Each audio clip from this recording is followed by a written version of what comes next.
okay, in the United States, probably across most of the West, but especially in the United States, is that I don't think, for the most part, there aren't really that many more like blatant racist or sexist, right? It's actually really, really rare to find somebody say that like black people are lesser than white people or women are right. You don't usually see it manifest that way anymore, you know?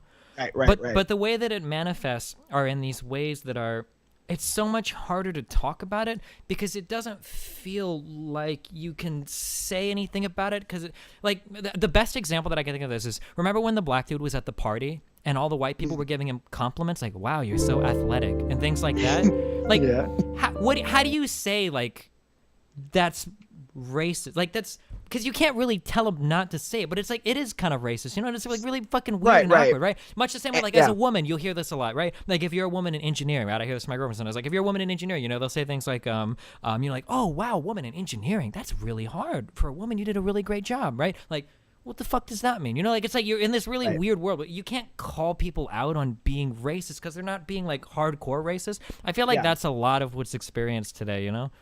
But I think that I think that one of the biggest problems is that the word racism, like I've said before, is terrible. And I think what's happening is, how can I put this? Have I told you like my theory about safe opinions? I mean, it's not really my theory at all. Obviously, many people feel the same way. But it's kind of like if I were to tweet right now, like Tupac is the best rapper. I feel like, you know, I wouldn't really be contested and no one's really going to like, they might say, no, he's not, but it's a safe opinion to have. And I think what's been going on is I could sit here and tell you right now something racist that happened to me at the store, right? But you, if you try to fact check or you try to ask questions, you look like a bigot because you may be trying to defend a racist and it's never worth it. It's not worth being wrong. So I think that's what we're experiencing. What you're saying, it feels uncomfortable and it's hard to explain because it's like I don't want to be wrong. I really feel like I'm not wrong, but I don't want to be wrong. And there's also this time where you're kind of like you're skirting the line between being.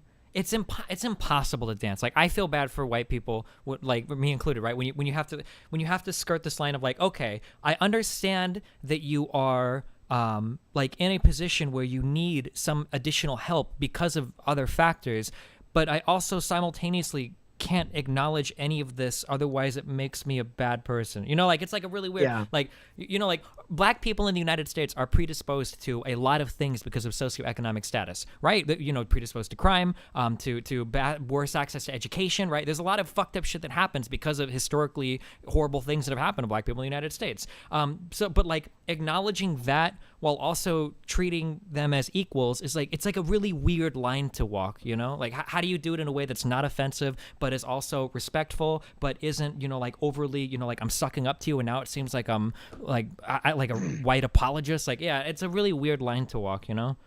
No, yeah, I do. I just like, maybe I'm biased, obviously, because I'm really thirsty and anyone that is a male that is overweight, I find them sexually attractive. And I know that I'm just going to, you know, gear my arguments towards helping them. But in this case, it's like, I want to believe that John's coming from somewhere more emotional and more serious. Like, I think that he's trying to equate problems in America, like contrasting it with where his family lived, or where his family has gone. And I'm not smart enough to articulate why that logic it doesn't work, but I know that it doesn't. Like comparing, you know, the struggles of Africa to what we have in America, you know what I mean? I don't know what it's called. I just know that's not valid, right? It can't be. So I think like something that's going on as of recently that's really hard for white people to deal with, and this gets into like really complicated like social theory and social dynamics, and people wrote papers and papers on this, but I read one of these and I thought it was really interesting. For the longest time, if you're a white straight male, you're kind of the default for everything, right? Even Japanese people draw their people as fucking white, right? If you're playing a video game, the lead character is more often than not a white straight male. If you're watching a movie, all the protagonists are white straight men. This is kind of like the default, right? Oftentimes, This is why you'll hear white people all the time say things like, what's wrong with diversity? Or like, why do you care so much if you're black, if there's a white main character? Just pretend that he's whatever. Like, I could do it, right? They say that shit all the time, right? Well, I think what you're starting to see is, for the first time, at least in Western culture, you're starting to get a lot more voicings of minority figures in popular media, pop culture, video games, movies, music, and all of this. And I think that as a white person, I think you can feel like trivialized or really uncomfortable. Like, if you hold the position of power in every aspect of life and other people are coming up to your level, you're given the impression that you're actually sinking to theirs, as bad as that sounds. Does that make sense? Yes, it does. Do you play Overwatch? Oh yeah, I love a really great example of this in Overwatch. Oh my fucking god! Do you remember the comic they released where Tracer was gay? Yeah. That was the biggest like non-thing I've ever seen in my entire life. Like, it was the most innocent. Like, listen. Do you know the writer for Borderlands? That one dude, Anthony Birch. Yeah. I hate that dude, okay? And his ideology of pushing minority characters, like forcing them into media, I don't like his approach to it because I think it is really abrasive. That being said, the way that they did it on the Blizzard crew, it was totally fine. Like, she ended up being gay. It wasn't like a massive, like, oh my god, she's gay and that's her whole character's gay. Like, it just happened to be a thing about it, right? But people still got fucking infuriated. Holy shit. Straight people were so fucking mad. Like, why does she have to be gay? Like, I don't know. Why the fuck does anybody have to be gay? Like, what does that even mean? Like, how do you even answer that question? Why do they have to be gay? I don't know. Why do you have to be straight? Like, I think that for the first time, probably in a long time, or maybe forever, like, a lot of white people have kind of had to rethink the narrative of the white male being the default for every character. And it happened with the Star Wars movie that came out, right? Why is it a female lead? Why does the only guy have to be black? This is some SJW cuck shit. Like, well, what's so wrong about a female lead and a black guy? Like, and the doubly frustrating part is that white people have been saying this to minorities forever. Like, who cares if it's white, a man all the time? Like, just pretend you're the person. It's not a big deal, right? But then as soon as it gets flipped, it's like, oh god, this is the worst thing ever, right? And I think that all of this ultimately culminates in arguments like Jontron's, where it's like, oh my god, white people are becoming the minority. Like, this is the worst thing ever. And it's like, well, fuck, you just spent like your whole life on Twitter arguing that being a minority in the United States was the best position ever. Like, why is it such a bad thing now? Like, what the fuck? Wow. God. Oh, you're so good. Well, I guess I have a big. Well, first of all, before anything, do you believe in white privilege? How do you feel about the words white privilege? I don't like talking about it because it turns a lot of people off to your conversation immediately. But I think that class privilege is probably the more prevalent thing. But I mean, it's intertwined with race so much in the United States that, yeah, of course, to some extent there is white privilege. Yeah, of course. So I think what I'm not liking is the loudest voices for some of these things have the least amount of education. I think a lot of people that have a platform, myself included, I still say ignorant shit, and I'm trying to learn, which is why I'm here talking to you, because you're exponentially better than I am at this, and I'm just getting into it. But I think that the reason why so many people are turned off to white privilege, the reason why you go on Cringe Anarchy on Reddit and you see a feminist being an overweight pink-haired girl, the reason why these things are just so like there's a pattern is because I believe that some people are hijacking these movements to pursue social capital or victimization. Not all of them, of course. And I think that conversation is diluting these beautiful movements, because just like how you told me that, like, it's really hard. You don't see a white guy like, hey, you're black, and because of that, I'm going to kill you. Like, they don't have a monologue before they shoot. And it's rare to find that. But I think that these movements to their core, no one's really out there hating it. Like, no one's thinking about feminism and like, oh yeah, fuck women. Yeah. Like, maybe a few, but it's in the same boat of you saying like no one is really that crazy racist. Even though those things do exist, I think the reason why we have so much discord is because these social movements that normally had great goals and like standards are being hijacked by people who are now understanding that in the age of social media, you can make a living and garner as much attention and capital as you want if you fall prey to one of the very many offensive things in America right now. And like that, not only is that true, like it's even more extreme than that. They're the reason why people get pushed into such extremist positions on the right. Like, if you look in the gaming community, who are your big voices for feminism on the left? Anita Sarkeesian, Zoe Quinn, the Randy Harper chick, like these like extremist left-wing figures who are very extreme in everything they say, and it drives more people in this. Motherfucker, I make videos on fucking YouTube, and I'll say some shit like somebody took a quote out of me. What was it? This was like the most extreme quote I've ever seen, and it got so many thumbs up too. I said something along the lines of like, I think that it sucks that women get a disproportionate amount of hate in online gaming. Like it's really annoying in games. Like somebody quoted that, and it's like, I've lost so much respect for you, Destiny. It was like the most harmless statement I've ever made in my life. I was like, are you serious? Like right now, like this is the thing that I said that set you off. Like that was the Destiny thing. Yeah, like there's like this insane fucking But yeah, I mean, these people on the left get like ultra hell bent on like every single thing has to be ultra police, and you see it happening like in college universities and shit, where like if you're a right leaning speaker, you're not even allowed onto the fucking campus to talk, and it's like you got to chill the fuck out with that. Like you can't label and kind of what you said earlier about how racist has like a lot of definitions, right? People try to do it with the word rape too. You know, you see that happen where like a guy touches a girl inappropriately, like that he fucking raped her pretty much. Yeah, that is like I mean, obviously you know that I was raped at 15, so it's like when I hear people like, oh man, yeah, no, I don't know. And you can't have a conversation right now. It's like, oh well, hold on, because then it's like, well, what do you do? Like he raped her. It's like, well, hold on, he didn't actually rape her. Like it was a sexual assault. Wait, are you defending a rapist? It's like, exactly. Well, shit. Boom, oh shit. perfect. No, like no, that's not what I meant. Yep. Yeah, that's it. Exactly. Perfect. Yeah, and it's the same thing with the racial shit too, right? Like, I think that, black people are disproportionately represented in prisons. It's not just because of the penal system. It's also because they commit more crime. And then some guy's like, damn, that's really racist. Like, well, no, it's not racist. I mean, it's a true fact. It's like, are you defending a racist? And I was like, oh, well, fuck, no, I'm not racist. Like, yeah. I watched your video. That was a pretty good point. Anytime you like try to clarify somebody's statement, it's like once they've been like branded, it's like you have like the little chemical dropper in the vial. Like when one drop goes in, it's all fucking toxic, and you can't touch anything without like acquiring the same racist. Yeah, because it's a lot easier. It's a lot easier to chastise someone and burn them on a cross for being something that we all mutually agree is awful. And there's so many definitions of the word racism, so many prerequisites, and all you have to do is meet one. And if you meet one, and I think then that's it. And what people aren't talking about, the reason why I don't like hearing about white privilege, and this might even offend some people too, is that there's black privilege, there's Asian privilege, there's a lot of privilege. I'm not saying that it's the same, and I'm not saying we have better privilege, but I guess what infuriates me is I am sick of being told that I have to feel like an underdog.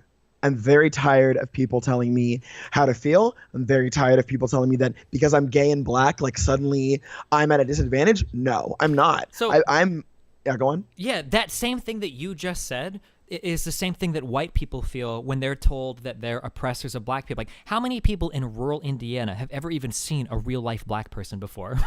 Yeah. Like the problem that you're talking about is people there. You have the macro and the micro, right? You can analyze things as classes, right? As a class, white people tend to have it better in the United States than black people. That's just a fact. As a class, though, but when you talk about that statement, people don't perceive things as classes, right? You are Sky Williams. You are not all black people in the United States, right? Or individuals are individuals. So when you get up on a stage and talk about white privilege, and you're talking to an audience full of poor, rural white people, they're going to look at you like, what the fuck are you talking about? Like, every time I see black people, they're getting famous on the news, they're famous in the media, they've got all the fucking music and the hip-hop, and they're all in the fucking movies these days. Black people have it great, and we're fucked out here, manufacturing in West Virginia and Ohio are all fucked. Like, you're going to tell me that black people have it hard in the United States when they're getting affirmative, right? Because I think that people do this thing where they try to saddle, like, an entire class's worth of problems onto individual people, and they don't experience things that way, Mm-hmm. No, completely. And I think that it's just, I also, grew up in California.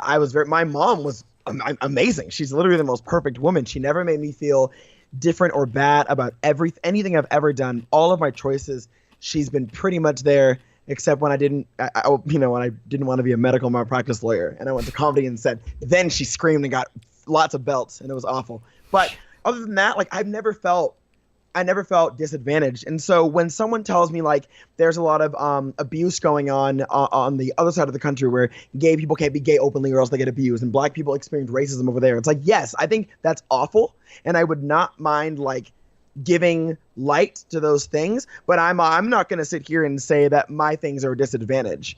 And I guess that it just I never want a win I ever do. If I win or I fail, it is my fault. It's what I do. It's the work that I've put in. So I want my successes to be linear with how hard I work, who I am, how much I learn, rather than, oh, we're giving you extra points because we know how hard it is for your people. I fucking hate that so much. But it's a really difficult, that line is so hard to walk.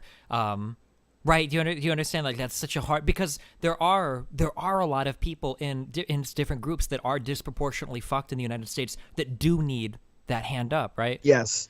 So but it's like, where do you draw the line? That's like, it's such a hard. I know exactly. The line, everything we're talking about, everything you were talking about, is all one giant line drawing fallacy, and we can't. Someone one day, some nigga about to come through with a clean highlighter and draw that line, but it's not going to be me. I think it's more than that. I think that it's the line can't be drawn. I think because so many people experience something, like, it's a big fucking country, man. Like, fucking black people in DC's suburbs are gonna have a much different opinion of, like, what's going on, with black people in the United States than black people that live in fucking Seattle, right, or California.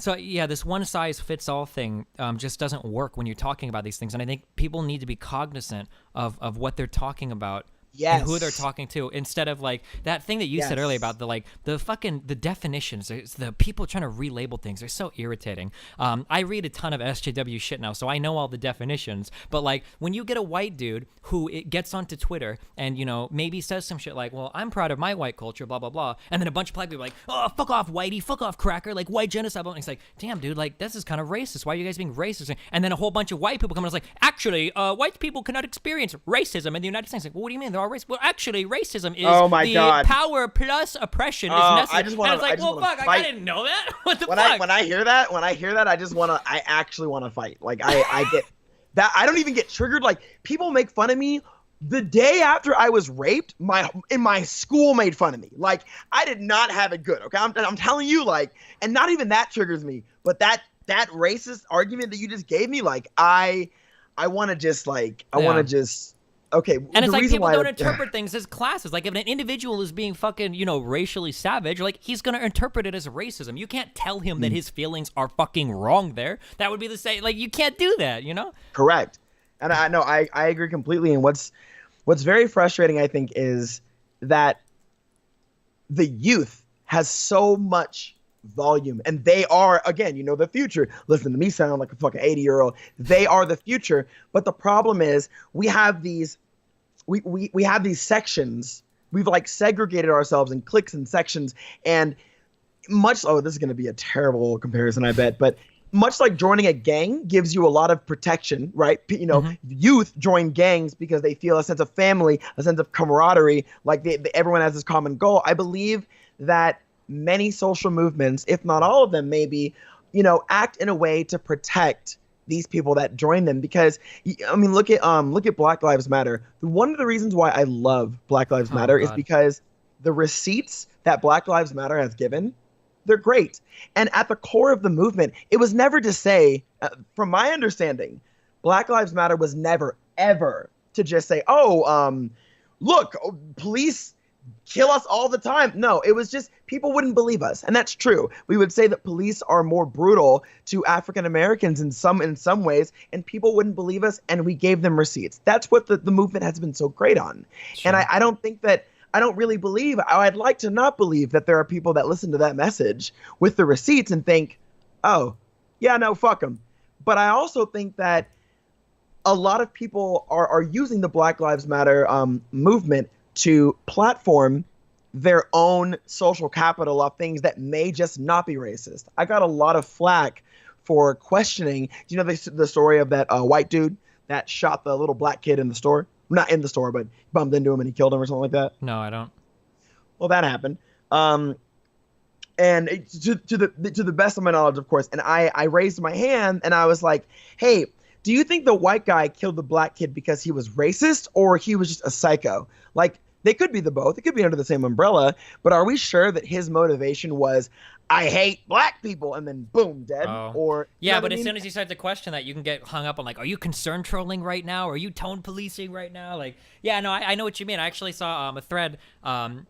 Shit like that happens all the time. I saw a thread go up where people were like, these are all of the crimes that Trump supporters have committed against immigrants in the United States, and it was like a list of like 30 crimes. Like, holy fuck! Like, I follow this news very closely. I didn't realize there were so many things. And I fucking hate Trump, and I fucking hate Trump supporters. But I clicked some of these links, and the first one was like a guy like murdered a wife and a child, and like in one picture on his Facebook, he had like a "Make America Great" hat on, but nothing about it was like there wasn't anything politically motivated about the attack. He didn't mention Trump. He didn't mention politics. And it was like they made that like a Trump attack on an immigrant. It's like, well, okay, this kind of sounds like you're trying really hard to make this fit a narrative, you know?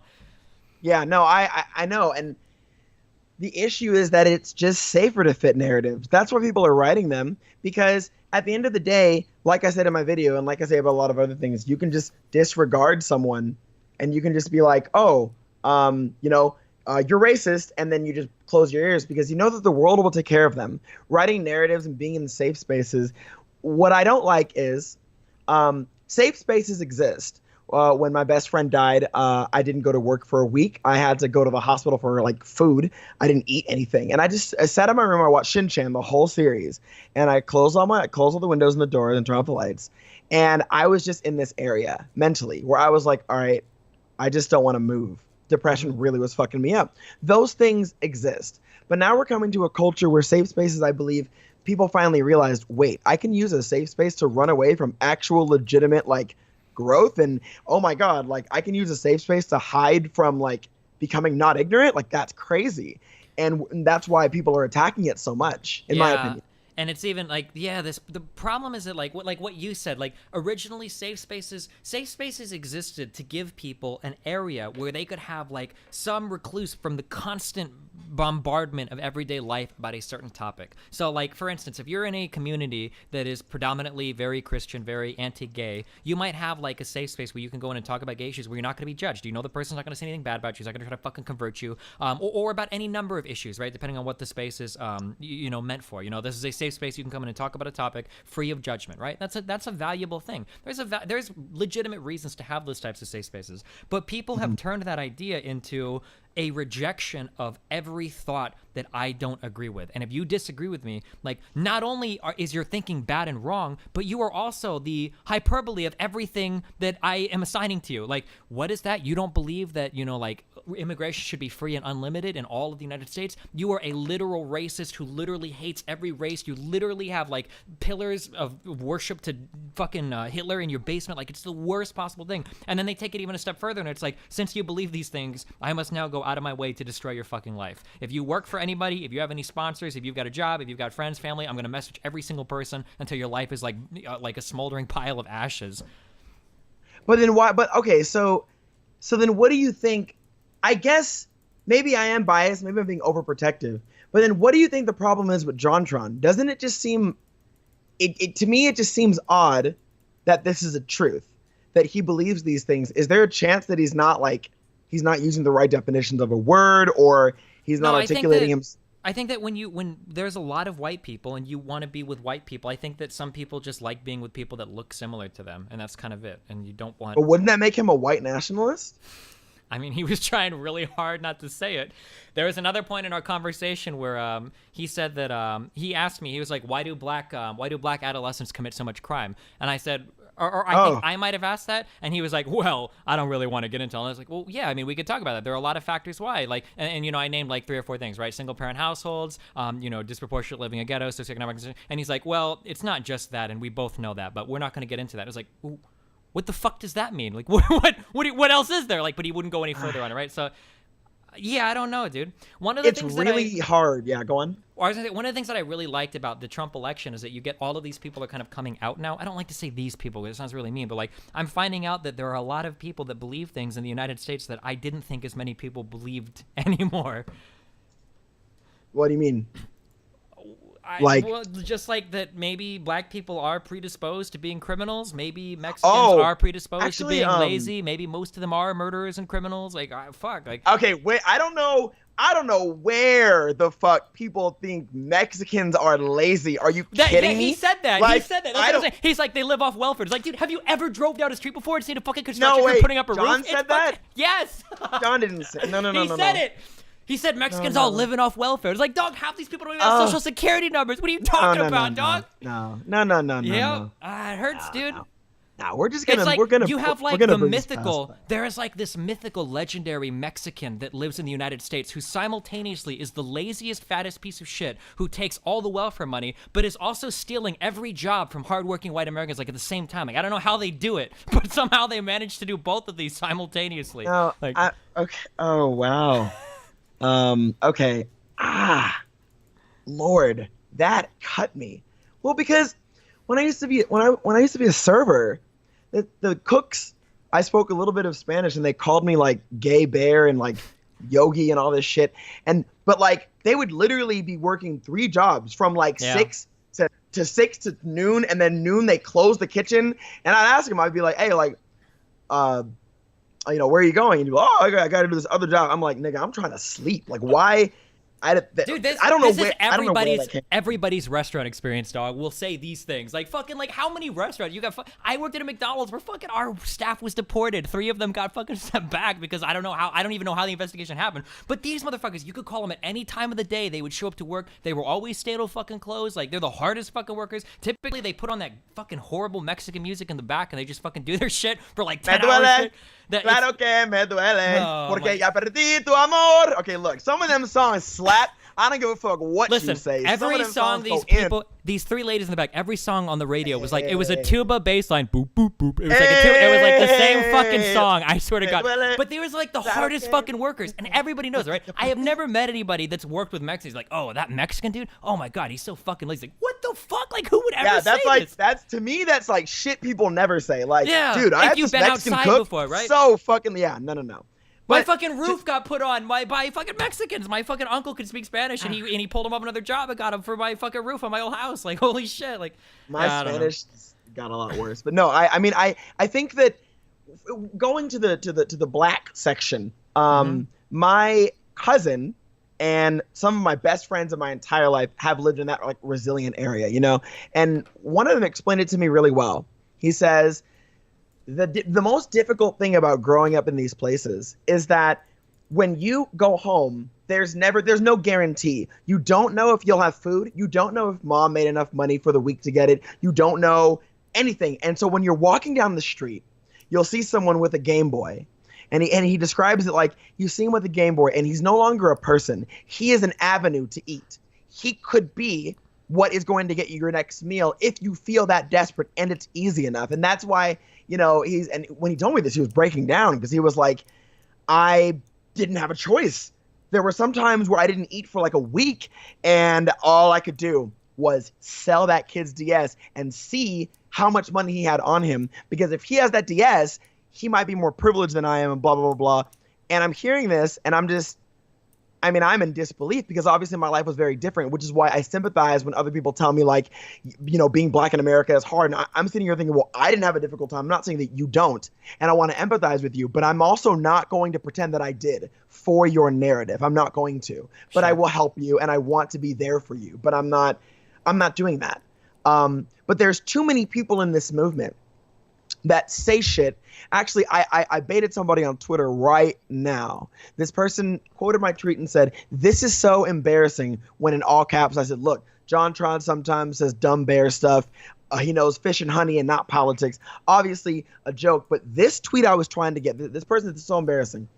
When you quote someone's idea and you say, imagine being this ignorant, or this is so embarrassing, or oh my God, a huge Uncle Tom, all of these just stock phrases that you've learned from someone smarter than you is the problem. Because you're giving people like this a voice.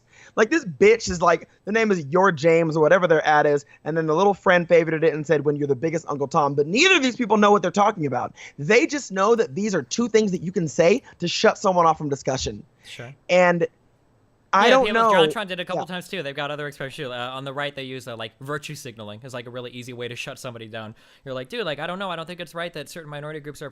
Stop virtue signaling, dude. It's like, okay. Okay, but to be fair though, right? To be fair though, I do be seeing, you know, I do be seeing some people put up a nice tweet when they got that young sneak period before the at. And I look at that and like, that's the thing that used to bother me about you, but what you've been doing recently is you put a sentence before the at, and I appreciate that. You put effort into your tweets, but some people just put that period, and you know sure, exactly. you do it to increase fan engagement or yeah. I'll be totally fucking blatant about that. Yeah, I'm always doing it to get fucking engagement. I mean, that's what yeah. No. Sure. But I'm saying that in this case, there are some people that don't even do it for fan engagement. They're using their fans as a way to virtue signal, and that's what I'm talking about. Oh, sure. I mean, no, there are times where it definitely happens. Much the same way that there are times when people are actually being racist. But I find that like sometimes it's a way to just shut down discussion. Like anytime I see somebody use virtue signaling as an argument, like I usually have to do a double take and read what else they've said because I wonder. It's the same thing when somebody, I don't know if you've experienced that. Anytime I hear somebody complaining about PC culture, more often than that, it's because they want to say some blatantly racist shit. Like, it does happen that sometimes people get crazy PC, but when there's somebody complaining about PC culture all the fucking time, and this guy, like, subscribes to Poll and Breitbart and fucking The Donald, and, like, this is where they get all their news from, and they've got, like, some very fucking white nationalist ideas and everything, and it's like, okay, well, I don't think that, like, PC culture is wrong. I think that you, like, legitimately want to be racist as fuck, and you're just mad that people are calling you out on it, you know? Yeah, and I mean, I know, and that's why, like, I guess... Here's what I'll say.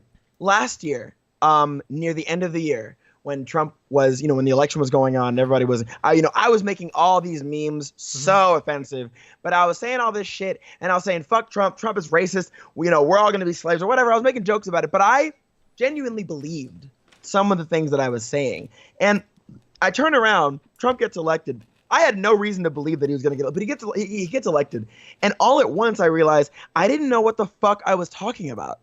I didn't even know what I was saying, but I was addicted to the attention that it garnered me. And I was addicted to feeling a part of something where it was like, if I just pander to black people or I pander to people that hate Trump, there's a possibility that I'll learn it later, but I didn't.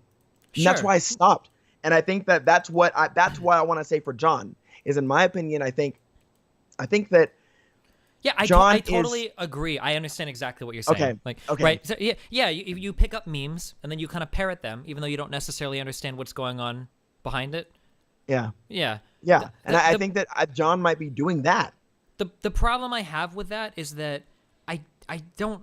This is kind of shit because we're in a position where we have influence over people. I don't think that you can get away with that when you are in such an influential position. Like. I think that you do yourself a disservice and you do your fans a disservice when you spread information like that and you don't actually know what it is you're talking about, Like, because then you kind of play into the problem. Like, if people are parroting shit that I'm saying, at the very least, I know that what I'm talking about, I've researched the fuck out of it, and I believe very strongly through and through with what I'm saying. So at the very least, you're going to parrot my shit. Like, at least it's coming from a position where I'm usually quoting experts or whatever or other research in the field. But, like, some people that will just, like, pass along, like, memes and shit without ever researching it, it's like, holy fuck, dude, like, what are you doing? Like, you can't spread around claims like this. Like, it's incredibly fucking damaging, right? How many people in the United States right now think that 3 to 5 million illegal immigrants fucking voted in the U.S. election? There are people that defend this assertion of the death. There's not a shred of evidence for it, dude. But Trump himself is spreading this shit on Twitter. It's like, what the fuck? Like, you can't just tell lies like this and then say you were just memeing afterwards. Like, it doesn't work like that. Like, you have a responsibility, Right, and that's why I feel like, that's why I'm here. Obviously we had our beef in the past, but I realized that I'm the most terrified I've ever been is turning around and realizing that all of these people that I was pandering to and all of these facets were just nothing. And I was ignorant and I was scared. I had no idea what was going on. And that's why I'm here talking, because I concede a lot of people are more intelligent than I am, and maybe they always will be. But what I'm going to do is make sure that from now on, if another president gets elected, like, I know for a fact, like, okay, this is why this person's getting elected. I'm looking at these facets of media and so on and so forth.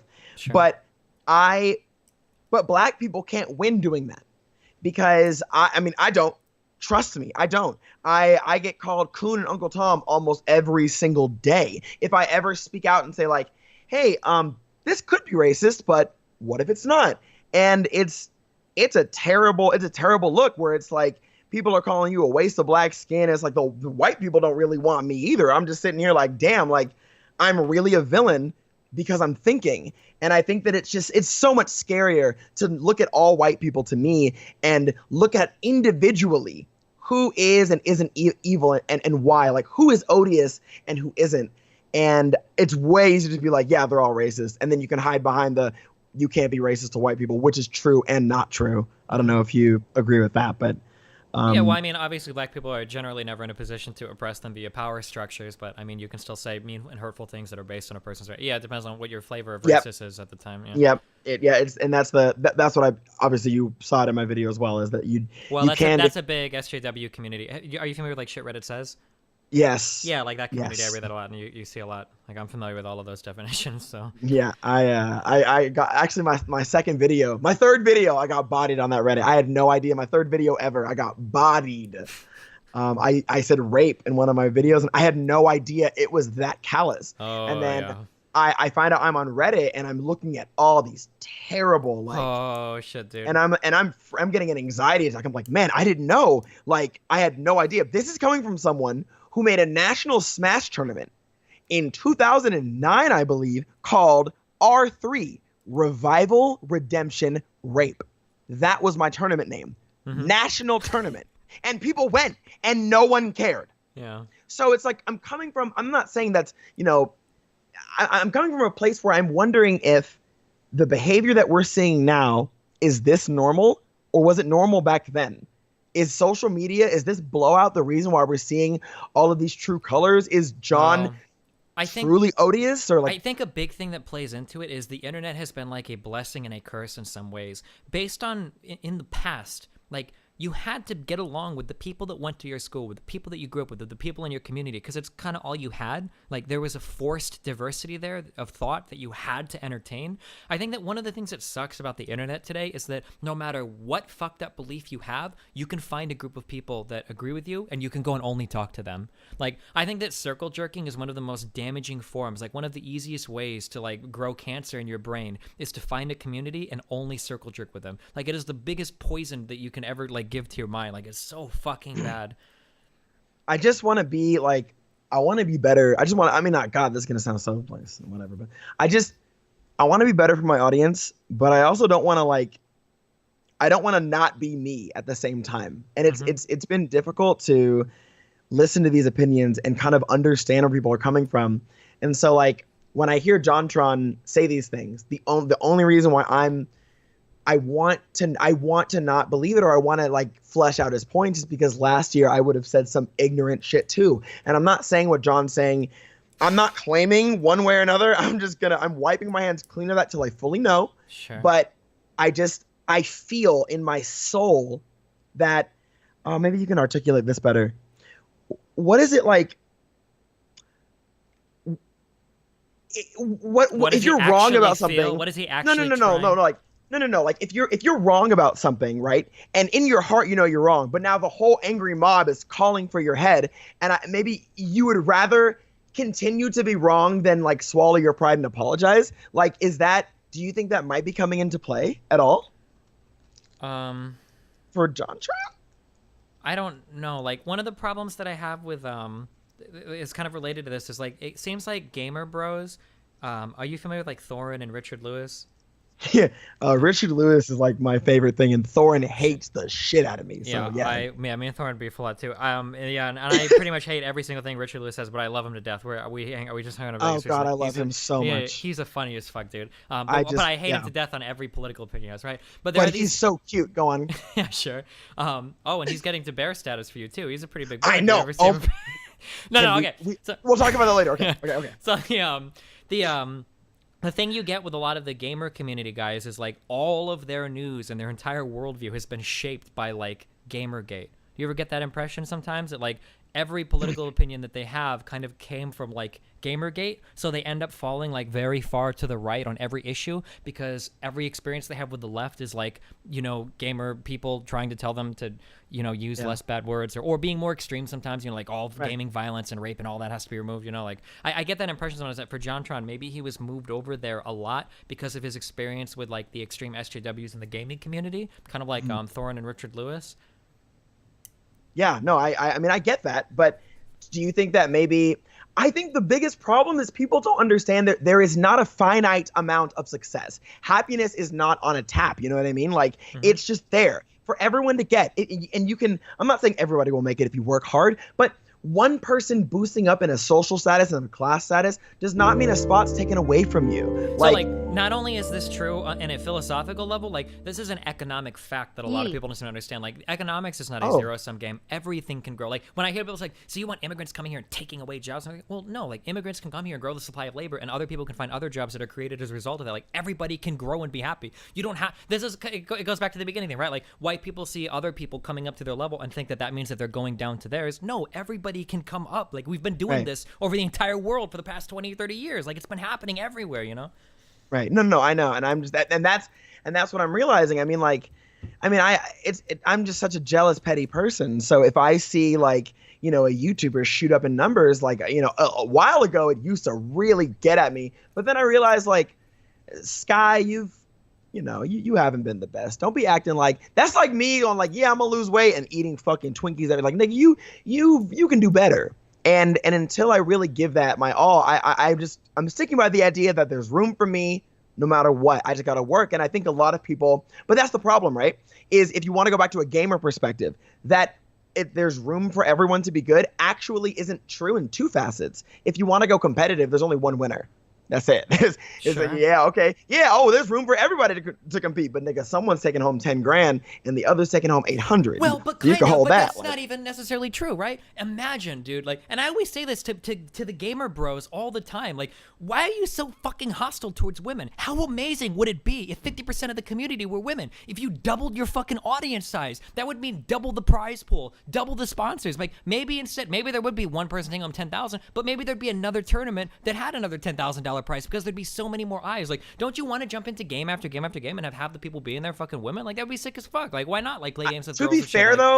To be fair, the women that I have been playing with in Overwatch have been insane. I don't know if there was a vagina meeting somewhere and they all said, look, we're going to play Pharah, Diva, Reinhardt, and we're going to be the best ones. Every single woman that I've played with has the best Pharah I've ever seen. There's a girl named Imog, out of control. Leah, Donkey's girlfriend, she needs to be arrested. She's so good. And last night, this Diva randomly gets like, and I'm just like, damn, like, I don't think that women are just inherently bad, but I'm not used to seeing women in my games. I'm not used to seeing people not feed as well. So yeah, I mean, I agree. I think it would be tight, but at the same time, it's still a foreign concept for me. My family is Guyanese. I can't call women in our family a pronoun. If I say grandma went to the store and then the minute I say she, I'm gonna get my ass whooped. And they're gonna be like, bye, who is she, the cat's mother? Which is, who is she, the cat's mother? And I'm like, no, mom, grandma's not the cat's mother, but I'm already taking licks. So for me, women are queens in Guyana, or at least that's how I was raised. And I still can't call them pronouns. So I don't really understand why a lot of these other, I mean, they were raised different. I was raised different. And that's why, like, if I call a woman a bitch, a lot of people say that's misogynist. I was like, no, I mean, to me, being a bitch has nothing to do with gender. It's like, if I bought pizza for you and we both had 4 slices and there was a 5th one and the last one and you took it, you're a bitch. That's it. Like, that's a bitch move. I'm just curious. This is like do you feel the same way about the word faggot? Yes, the exact same way. Is that bad? I don't know. I had this really interesting thing. I'm good at debating this word. Let's go. Oh shit, dude! No, it's not a debate. I told you this was a discussion. Damn. You're right. Okay, you're right. So, you can find old videos of me, Richard Lewis, interviewing me in a town of Krefeld in Germany, about the word faggot and shit. Right? I used to be very big on that. Like, everybody should be able to say whatever they want, all words, blah blah blah blah blah. And for the most part, I still agree. Like, in a perfect world, right? One thing that really bothered me one time, though, and it didn't reverse like my ideological stance on the word, but I try not to use it anymore. I very, very, very rarely say the word faggot. Is I was spending 3 months in Poland for I was at a gaming house for some bullshit, and I was talking to some guys, or I was telling a story, or they were telling a story or some shit, and one of the other guys said, like, was that dude a faggot? And he was talking specifically about a gay dude, and this is a guy that like watched my stream and liked my shit. And I noticed when he said it, I was like, holy fuck, this dude hates gay people. What the fuck? And I had this like really uncomfortable realization that like every time I say faggot on stream, are there like a bunch of people that watch my shit that genuinely hate gay people? And then when I say faggot, they're like, yeah, dude, like fucking faggot, little pussy. Like they get like these ideas that like gay people are like less than straight people, and that's kind of like a good insult as a result of that. Like that always made me like really uncomfortable. Okay. Well, think about it like this. I mean, the same argument is with iDubbbz, right? He says the N word in some of his videos, and you know, you think, oh, there are people that are nodding their heads like, oh yeah, he's saying that, oh I like whatever. But in my opinion, those natural selection gonna cook these niggas up anyway, right? I mean, I would have said that 2 years ago, but Trump is president. Oh Lord, please, no yarn. Can't handle the yarn. The thing is that natural selection gonna get him. I'll tell you this: never in my damn life has anyone been homophobic to me online and then in person. I'm fortunate. I'm a big guy. But some of my friends that are smaller, they just say like it doesn't happen as much as people might think. For me, it's like, and again, this is just for myself. Unfortunately, I can't speak for the whole gay community. I know people really don't like it, but never in my life have I like actually met someone that I knew was racist or homophobic and they lasted long at all. The last person that I knew that was those things, the boy homeless. He has a kid. He gonna make bad decisions. He's not gonna learn. He's not gonna adjust. The world's gonna take him out. He's gonna be one of the casualties. He's gonna be homeless. Who cares? That's why I can see where you're coming from, and I definitely. It seems like there's like that's part of what people in like the Jontron type of people are trying to stop, that kind of movement towards a more progressive, even world. You know, where like in what way? Like I don't know. It feels like there are people that. Do you ever get this impression that people kind of want to like freeze frame culture? Like let me give you an example, right? So I talked about something on stream. Okay, Muslim people kind of want women to cover a lot more of their body than Christian people, right? Do you agree with that? Like with the burqas and the headdresses and shit. Yeah. Yeah. Well, Christian people want women to cover a lot more of their body than, you know, more secular people, right? Like Christians want like women wearing one pieces at the beach, not slutty two pieces, or skirts that go past their knees, or dresses that don't show their back or their cleavage, right? Like people want to like draw this line somewhere where it's like, okay, this is enough, like this is kind of like enough policing of people's thoughts, but we can't go any farther past than this, and I want to keep it like right here. But that line feels like I don't know, that line feels like really arbitrarily drawn sometimes, and it seems like we're headed in one direction, and people kind of want to stop the movement in that direction. I also just think that people should not speak for others. What's so bad about speaking for yourself or someone that you know, right? Like if I hear the word faggot, people have been like, oh dude, like, are you okay? Yes, nigga, I'm okay. Like, what he ain't gonna call me a faggot to my face. I literally went up to people in real life that have been odious to me and rude, and they have actually been like, we're gonna be like, nigga, you want to fight? Because if you win, I'm into getting hit, so I'm gonna jack off about this later. And if I win, you got your ass beat by a faggot, so let's go. And I'll kiss him, I'll suck your dick. I say all these things because I'm using what they think is a weakness as a weapon, and they're not going to be ready for it. You know, you don't want to let these words and ideas dismantle you because life gets way harder, nigga. Wait till you have to pay taxes. Sure. Have you ever so like to some extent I agree with what you're saying, and I think that I'm similar in a lot of ways as well, and that I mean I can deal with a lot of abuse, but I think to some extent you have to realize that we're pretty extreme outliers, right? Like the average, like fuck dude, you read your fucking Twitter feed, right? You read fucking Reddit threads about you read YouTube comments when you put out a video that gets a little bit more on the dislike meter, like that shit is hard to fucking read, dude. That's really hard to have some random dude that you've never met before like dissecting your entire fucking life and telling you why you're a miserable fucking failure. Like that shit is hard to go through, right? So I would say that like we're probably already, for whatever reason, like a little bit more on the sociopathic end of things, like able to deal with extreme criticism. I guess and also like in terms of like your environment, like it sounds like, and I'm not trying to make too many judgments, but it sounds like you have a family that loves you, you have a community of people that support you. Ooh. I guess like okay, no? One of those is wrong, actually. Your family hates you? Oh, it sounded like your mom. My mom loves me. I love my mom to death. My family and I, though, like my stepfather, my brother, I love my sister. I don't have a good relationship with any of them because my uncle, let me show you how fucked up this is, right? Literally forged an acceptance letter to Stanford just to fuck with me. Oh, jeez. None of them believed in me. None of them said I was going to make it. I had to go to school, but no one really like actually did anything. And so when I came out, because in Guyana, you don't want to be gay. That's called antiman or batiman. And anti-man, antiman, is, you know, guys are supposed to protect the family. So if you gay, you can't do that shit. And remember, we're not allowed to call women, you know, pronouns. When I came out, it was explosive. I literally was just like, hey, faggots, I'm gay, and if you don't like it, you can honestly suck my dick. You too, bitch. I'm pointing at my aunt. Like, people that have been really ridiculing me. Hey, what's up, bitch? Bitch, you fucking idiot. I told my uncle his shoes ugly. You fucking big headed ass, smelly breath. Like, I roasted them, and Sure. that's just because I don't have a good relation. I've never had a good relationship with them. Sure. And then when I got like successful, they come out the woodwork. Yeah. So But I you're mean, like, wrong imagine about like imagine if you're like the kind of person though that does value those relationships, or if you don't even have like a single parent that wants to protect you. Like, imagine like you come out and now your parents want to kick you out of the fucking house, right? And you can, and your Sure. entire community is like, I feel like people like these might develop like a little bit of a different flavor. Like, if the only time they've ever heard the word faggot is when somebody was using it derogatorily at them because they were gay, I feel like it carries like a little bit of a different weight. I'm not telling. Keep in mind that in this whole discussion, I'm not telling you what you should or shouldn't say. These are just kind of things that I think about that make me a little bit uncomfortable saying now. But Right. yeah.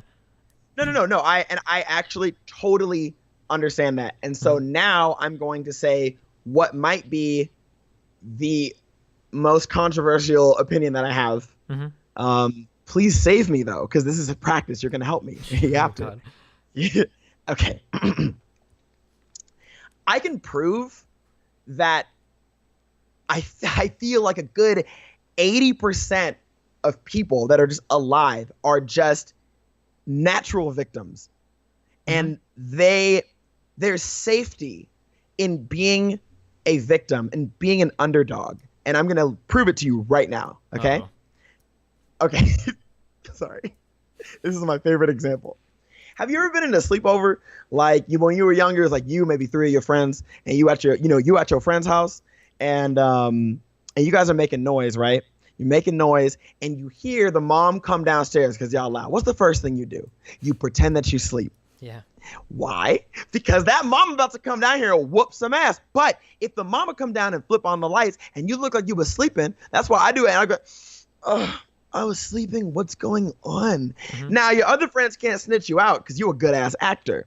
But the idea is now the mom is looking at you and being like, oh, well, this person can't be, in trouble for the noise. He or she was clearly sleeping. And I think that no one taught us that. No one actually taught us how to avoid trouble in that way. But that's because we knew instinctively that if we were doing the opposite of what this person thought visibly, which is why virtue signaling is important, which is why these things are being done, because we understand the capital you get and the protection you receive for being a victim. And the issue with this is that we're not allowed, like if you hear a story, look at the Shane Dawson thing, right? Shane Dawson went to a party with Tommy Lauren in it and explained that he was getting removed because he was gay. But then Tommy Lauren came with the receipts and said, nah, he was just trying to make a publicity stunt. And then he deleted it and he was drunk and he's sorry and all these things are happening. But we don't ever get that many concrete receipts. That's rare, very rare. And you don't want to, if you hear about a boy getting beat up for being gay at school, you don't want to be like, oh yeah, prove it, you fag. No, you don't want to do that because it's never worth it. But it's worth thinking about. You don't have to say it.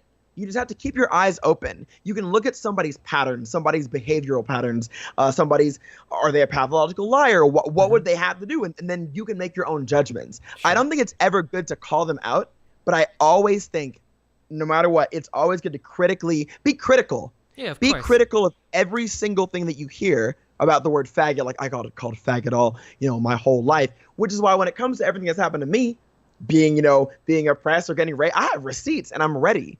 Oh, so sure. I guess, Yeah, no, I know what you're saying. Some people definitely just kind of, this sounds like really bad to say. I guess I'll rip my career tonight too, right? You ever notice that like in some groups in college, this sounds really bad. I probably shouldn't even say this. let's go. Come on, I did it. You gotta do it now. You ever meet this kind of like, this is so sexist.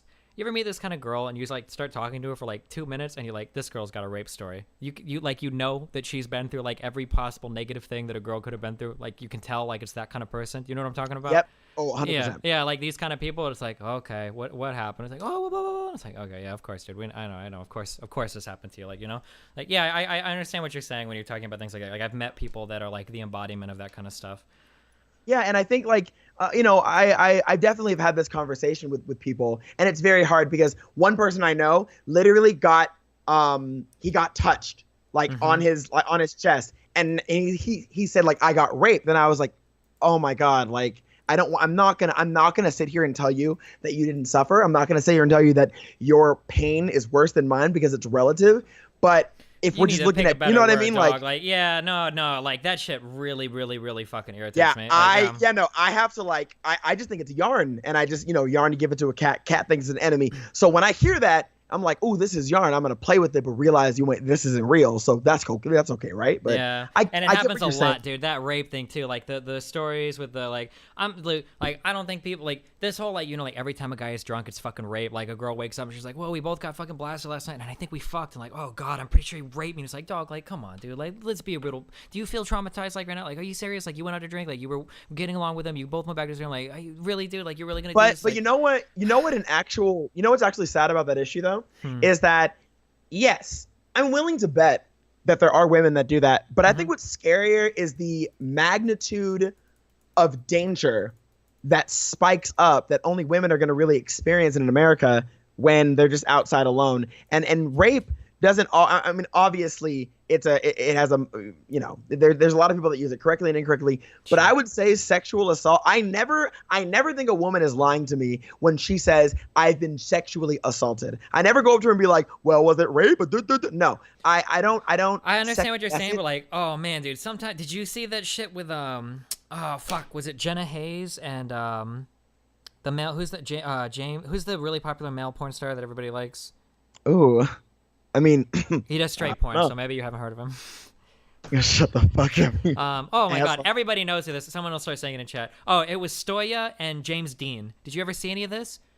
I've seen a little bit. Stoya just hops on Twitter one night and is like, James Dean violently raped me like a year or two ago or whatever. And I was like, damn, dude, you can't just get on Twitter and start saying some shit like that. Like, that's like fucking life-ending shit, Or the one chick with Kobe, right? You remember that shit? Oh my god. Yeah, like fuck, dude. Like, and I understand that for 99.99% of men, like you're not of that level of popularity that like maybe that'll fuck you. But for some people, like that does happen. Like that's some scary fucking shit. When it happens with popular people, it's like you can't just get on Twitter and be like, this dude raped me, and then like fucking leave it hanging in the air. Like, damn, dude, holy shit. Like that's some serious shit, Yeah, and that's why I was saying to you and hopefully your audience. I have no idea if your audience is even enjoying this talk, but if they are, and you guys are listening, the guys and everybody else, I would implore you to always consistently be critical, but you don't have to show it.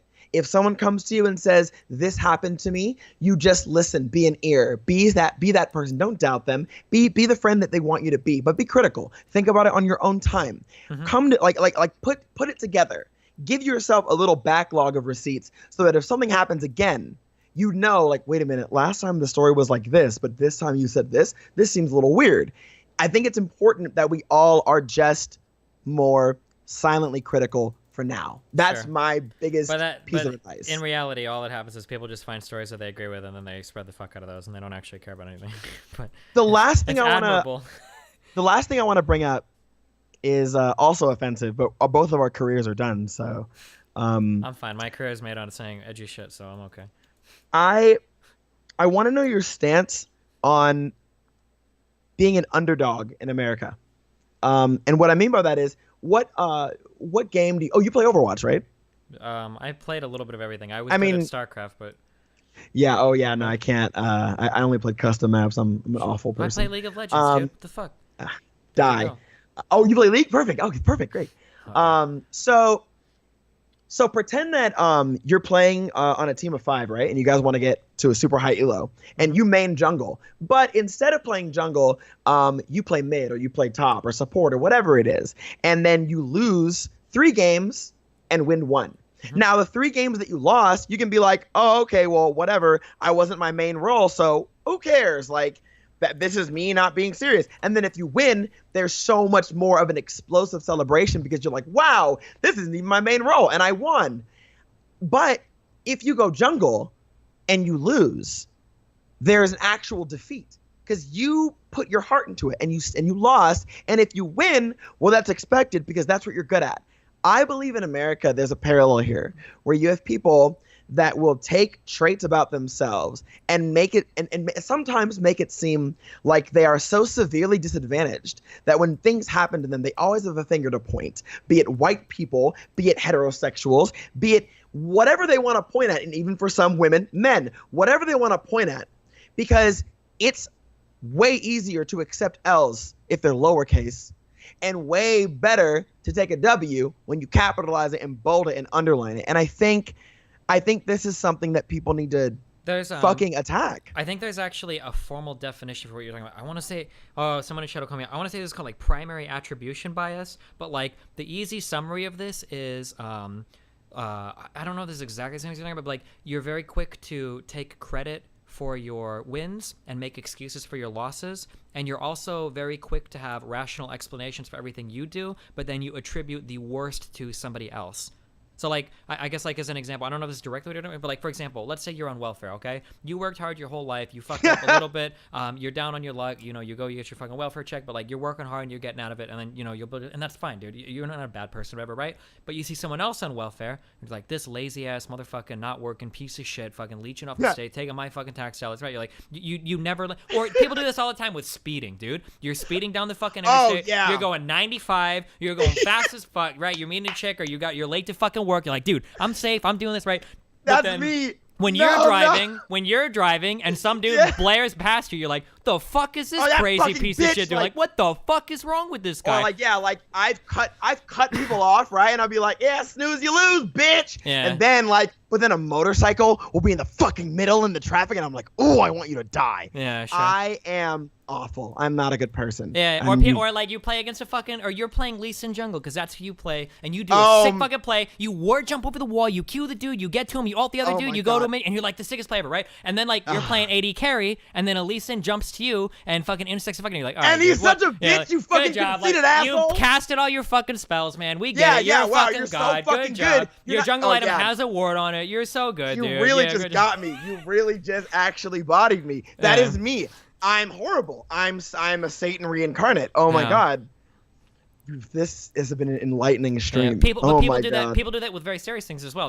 I bring this up a lot. There's a thing called the only abortion is my abortion, right? If a woman is getting an abortion, it's because she's a filthy slut. She couldn't fucking forget contraception. She shouldn't even be fucking if she's not ready to have a kid. Just a disgusting person. How do you want to go murder a child because of blah blah, right? Well, when fucking a senator knocks up his fucking mistress, well, she needs to have an abortion. We're not in a position to, like, this is a very special situation. Like, it's very unique. Like, I need to have an abortion now. It's not like everybody else's. It's mine, and it's very moral, and I have reasons for it. Like, you meet people that do this kind of shit all the fucking time, right? This person that does some shit that if anybody else did it, it would piss them the fuck off. But because they're doing it, they have a reason for it. Yeah.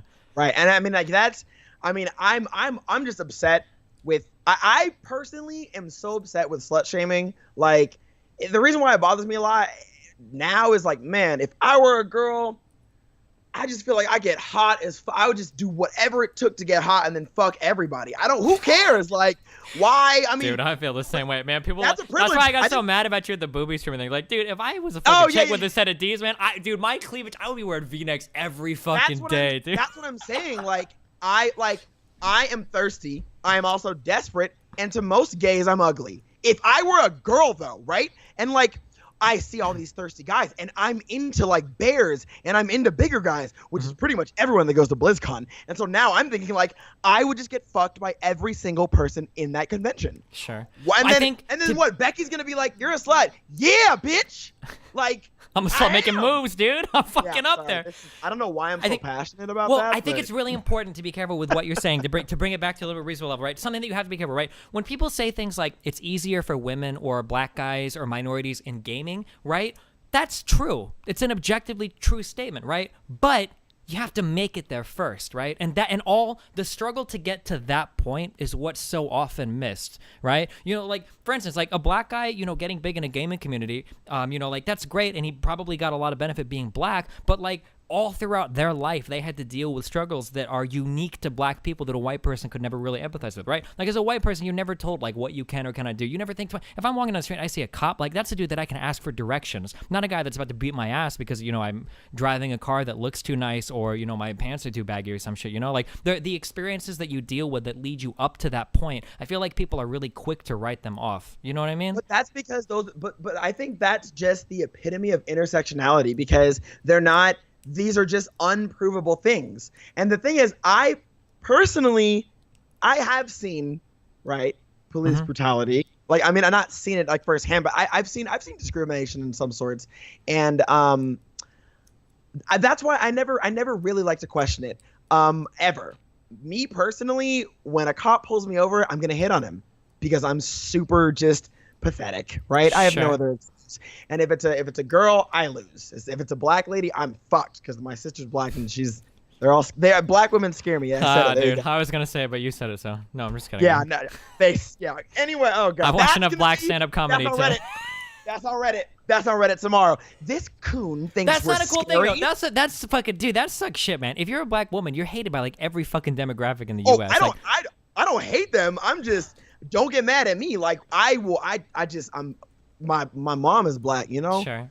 Like, no, I'm just saying, like, you know, like that's some shit though, right? Because if you're a white guy, like, how many white guys, like, you hear all the time, like, where it's like, oh, I just don't like black chicks, right? And if you're a black guy, right, the way that you tell all your friends that you're successful is to get with a white chick, right? So it's like, I don't know, dude, that sucks shit, man.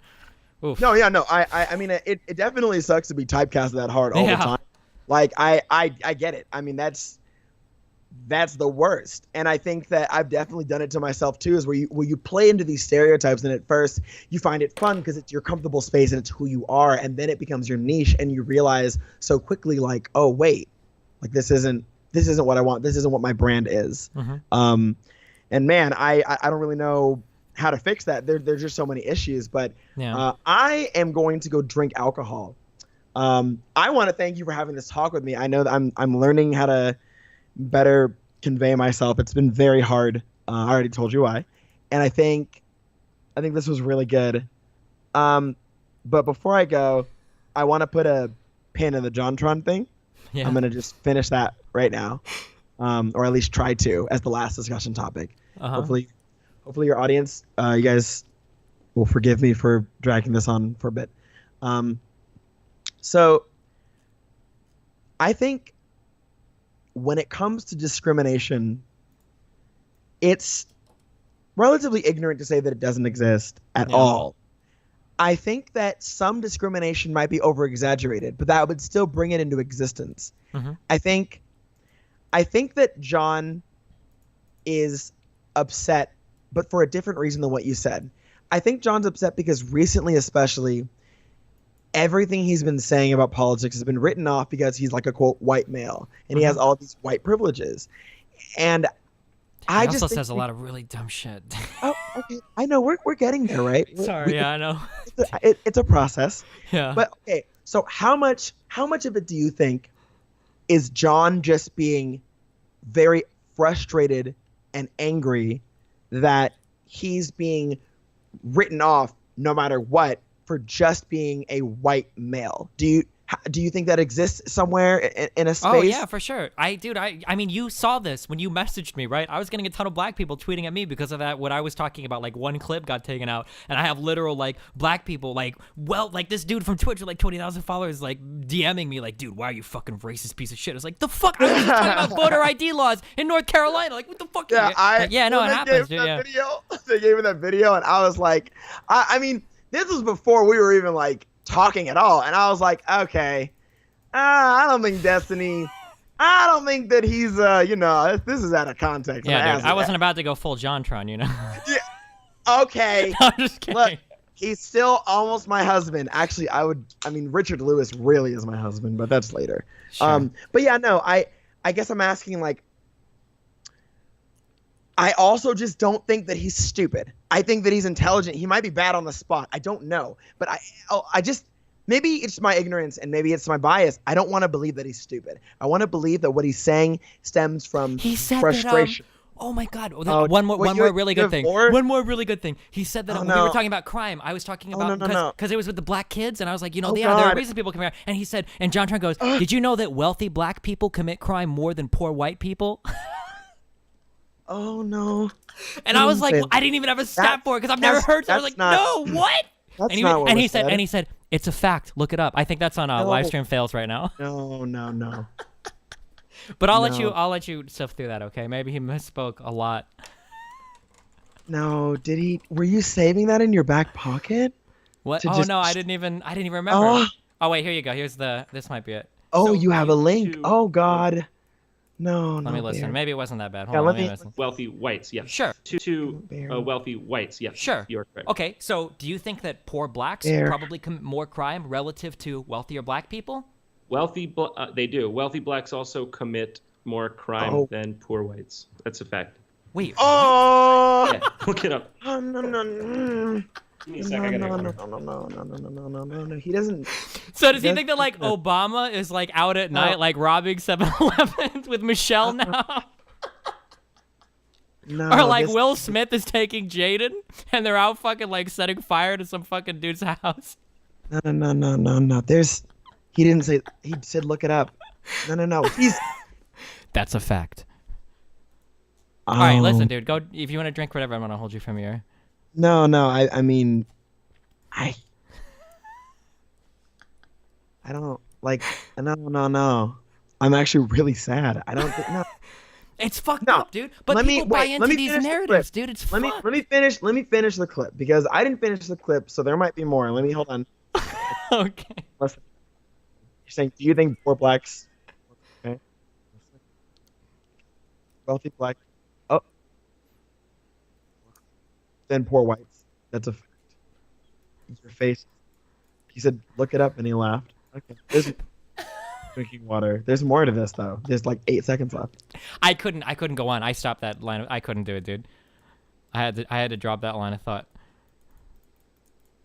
Oh, there was no more. Did you ever find it? Find what? Did you find what he said? You looked it up? He said look it up. Did you look it up? Yeah. Did you find it? Well, I mean, there's an article about how poor white kids are less likely to go to prison than rich black kids. But that doesn't have to do with committing crimes. That has to do with incarceration. That kind of backs up my point that there's discrimination in the penal system. Yeah, but he doesn't believe that because there's no oppression anywhere. Okay. I'm not equipped for this anymore. Oh, I just got You just took everything. Like, you took my sword and shield and my thirst, and I don't even know. I come to you in defeat. I mean, I'm not that smart. I can't fight this. Am I dumb? Well, am I are you not dumb thinking- for not being able to defend like blatantly racist statements, or? I mean, I don't know how you would defend it. No, I mean, but you people can't think that, right? Well, Like, yeah, you you can't- can because you're given a narrative, right? Black people are just people that are more, you guys are just violent, I guess. Maybe it's the brain But shape that's or not. whatever. But we're not. But that's not a true inherently black people. We're not born more Maybe violent. you are, dude. I don't know, man. Ask Jontron.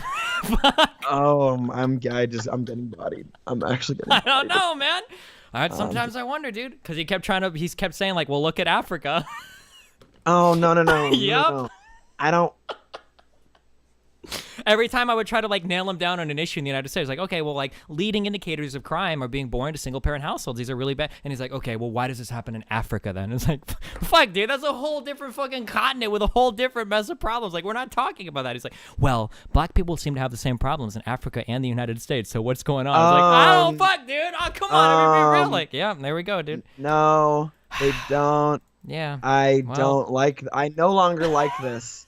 I don't know what I feel, but I don't like it, and I don't want him to think these things, even if he does right now. I don't like it. Okay, well, I'm gonna go drink, and I'm gonna just pretend this didn't happen. The end of it, because this is out of control. Well, good luck, dude. Okay, Have well, fun. yeah, dude. Thanks, dude. Thanks for the Thanks convo, for buddy. this talk. Thanks for helping me flesh out my thoughts. Sorry, I told you this is hard. But thank you for all this. Yeah, I'll be back maybe like tomorrow or next week to you know what? I'm not gonna say anything. I'm gonna just go drink. I'm gonna go figure this out. I'll talk to you later, dude. Good luck, buddy. Try not to hurt See anybody ya. on your way there. Okay. Oh my God, no. Shit, dude. Can I go to bed, man? It's fucking 4:20. I ruined my sleep schedule yesterday. I shouldn't have done it. I need to go to sleep like really soon.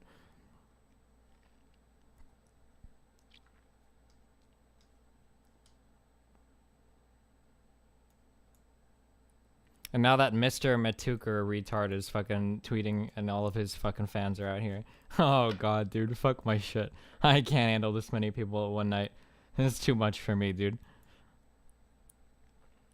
It was worth it. You got Diamond 5. I did it. I did do it. We lost. Oh, Diana's here. How many times did we lose that series? We lost it like 3 times. These are a 5-game series too, and I think every series was lost going 2 and 3. We lost 2 of them going 2 and 3, and then we finally on the last one won it going 3 and 2. Fuck me.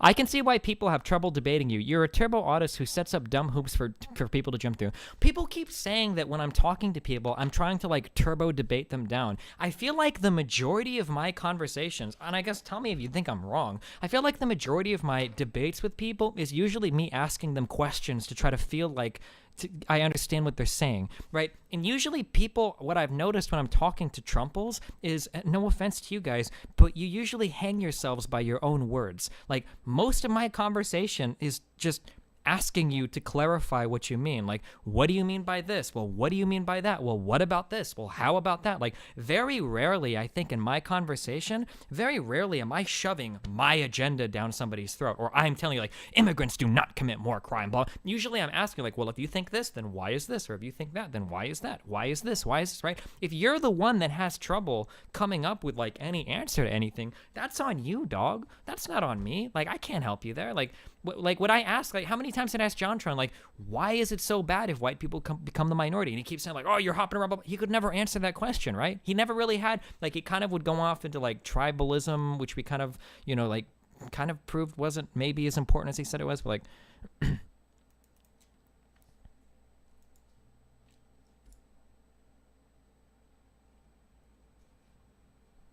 I think the not being on home turf aspects of the debate often screws with people. Yeah, it's possible too. Like, if you're talking to me, I understand that, like, especially because, like, and not to, like, jerk myself off, like, I have these fucking discussions a lot, okay? And I'm at this point now in my life, I'm familiar with a lot of fucking facts and figures about multiple countries around the world, in terms of, you know, like, fucking immigrants being predisposed to crime in Germany. It's not necessarily true for Syrians. It's definitely true for people coming from Northern Africa, right? Like, I'm familiar with a lot of different facts and figures from a lot of, like, just because I've had this conversation so many times. So I understand that I can be pretty intimidating. But, like, I'm pretty nice, and I usually don't hammer down, like, facts and figures. Like, it's very rare. I'll only start to do that if people are trying to get away with making a generalization, right? When Jontron is saying is like, immigrants are crime, blah blah blah, and the other says, well, that's not technically true. I've never seen most of what I've read, immigration, crime, United States. I mean, we can go, you know, like, dig again. Most of what I've read, has said things that, like, immigration is not correlated with crime in the United States. Maybe with certain groups of people it is, but like, I mean, I've never really seen. Several studies over many years have concluded that immigrants are less likely to commit crimes than people born in the United States. Like, I don't know if I buy less likely just because that seems a little bit biased, maybe, but, like, I don't know. Like, this is from the fucking Cato Institute. Holy shit, these guys are right, conservative as fuck. What? So, I mean, like, if you have different facts and figures that you can pull off of a website that doesn't start with Breitbart or the Daily Wire or any shit site owned by Ben Shapiro or something, then, like, yeah, feel free to show me wrong stats. Or I'm sorry, feel free to show me different stats. But I'm not going to let somebody get away with a generality that I know is factually incorrect to support an argument, right? But, yeah, I don't know.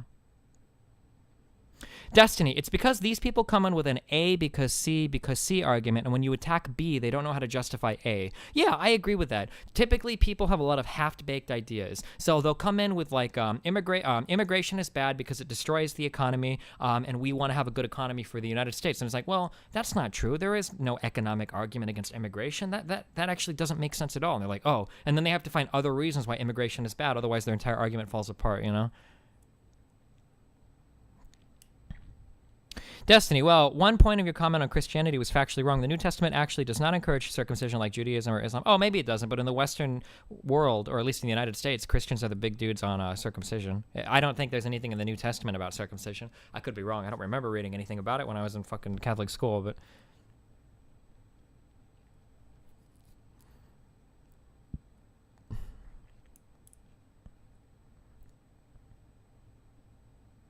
Or websites like Vox, Huffington Post, New York Times, or The Guardian.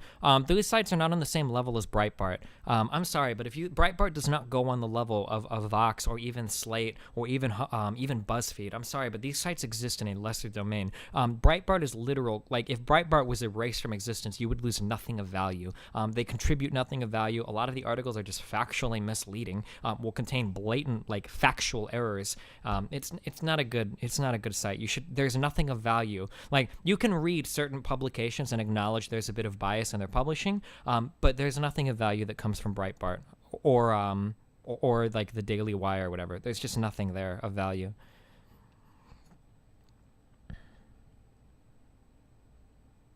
Who are those Christians in the United States? What's the name of those Christians? I don't know. What do you hold on.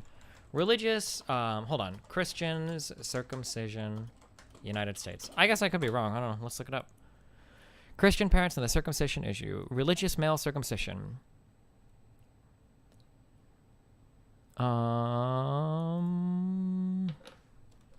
United States. Among primarily Christian countries, both religious and non-religious circumcision is common. Circumcision is near universal among Christian countries of Oceania and North and West Africa. It is also practiced among Christians from Egypt, Syria, Lebanon, Jordan, Palestine.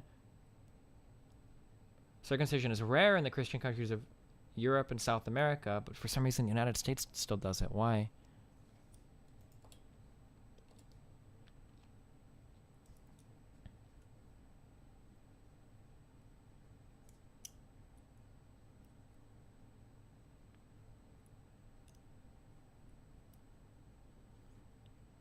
Oh, this guy is a Christian dude who's saying that. Oh, but he's not a Christian dude. Fuck.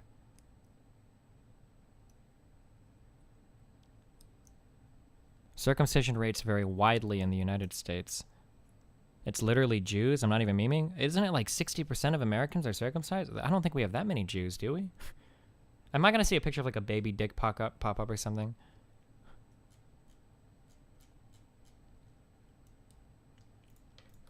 Oh, here, how about this?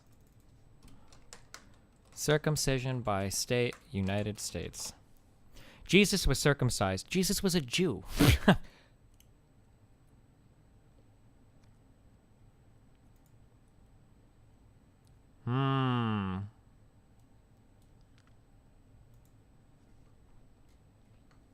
Looking pretty red in the South here. I don't know.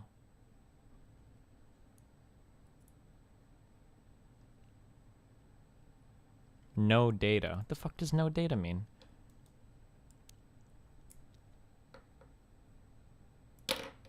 Destiny, let's completely ignore stats we don't like simply because of the source and not bother explaining why those stats are good or bad. It's not like that's a common fallacy or anything. That's... Okay, so... Let's look up a Breitbart article on global warming, okay? Breitbart global warming.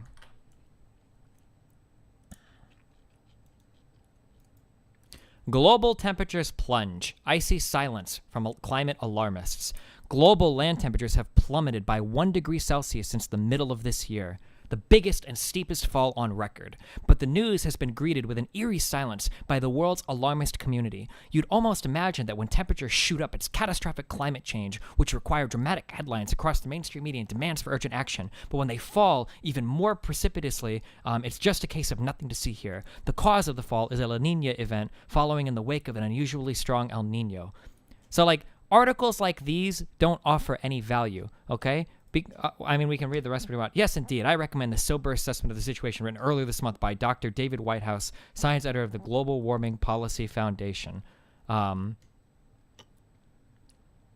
First of all, when people talk about global climate change, they're not talking about the weather getting unusually hotter for half a year. They're typically talking about long periods of time, right?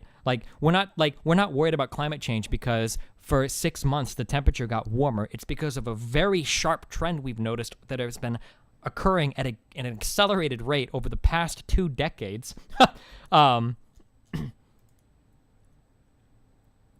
Perhaps I'm wrong. I don't actually look at BuzzFeed, except when they're doing something worthwhile, like 5 Deadliest Killer Sharks.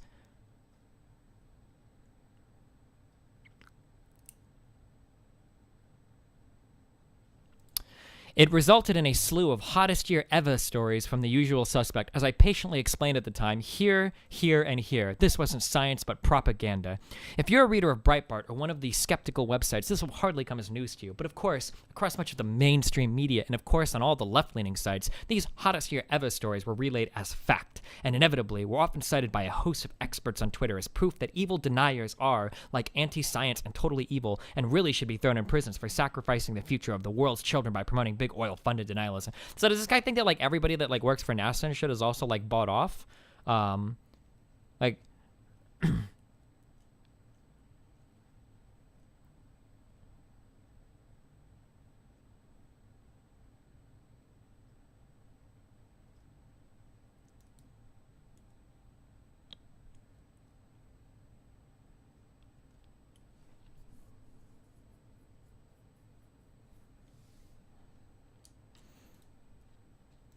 I mean, climate change is a really good thing to look up. The Weather Channel calls out Breitbart for climate change skepticism. If you want to see, like, why sites like these are not worth reading. Yeah, I can link a completely random, unrelated CNN, Vox, New York Times story that is complete bullshit and proven to claim every single thing on CNN is wrong too. That proves nothing. If you have a problem with any particular source story, then explain. Okay, Stravo511. Can you link me stories from any of those 3 sites, CNN, Vox, or New York Times, that engages in science denialism? Stravos11 in my chat. If you can link me sites, then do it. I will very gladly read them and acknowledge what you're saying. If you can link me multiple, I'll say 2 stories from either CNN, Vox, or the New York Times, okay, that are blatantly, factually, scientifically wrong, then I'll acknowledge your point. Go ahead. I'll give you however long you've got to do it. You don't even have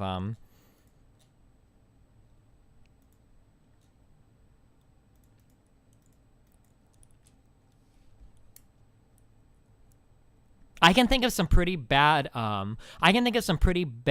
bias shown by different publications. The worst one that I can think of by CNN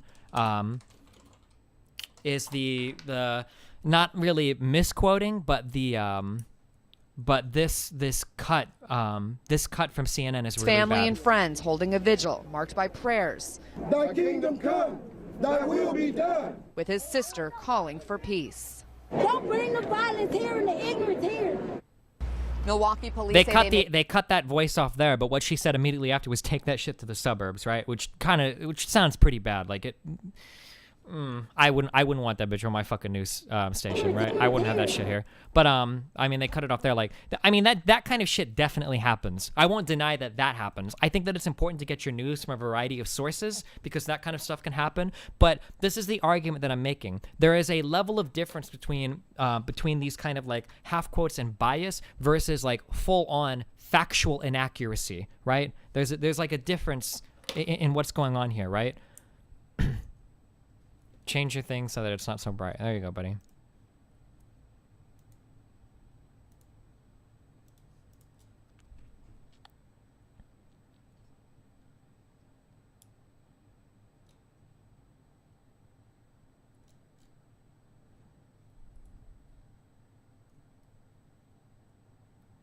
How about the CNN anchor saying, remember, it's illegal to read WikiLeaks email? That's your example? Because they posted a retraction on that, like, I want to say within hours, didn't they? Hold on.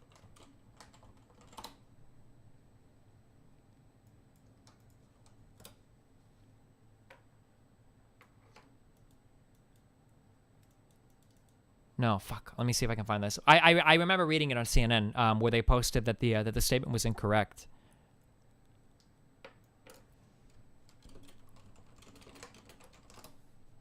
Do retractions make it okay? Retractions lend an air of credibility to what you're saying, right? If you care enough about your journalistic reputation that if you publish something factually incorrect, you'll retract it, yeah, that means something. Obviously, you should try your best not to post anything wrong or stupid initially, but yeah, a retraction does mean something. You're not going to find retractions on Breitbart, okay? Like, I've gone through multiple Breitbart articles in the past that are full of just pure factual inaccuracy or fantasy or delusion. You're never going to find a retraction posted on a fucking propaganda site. Like,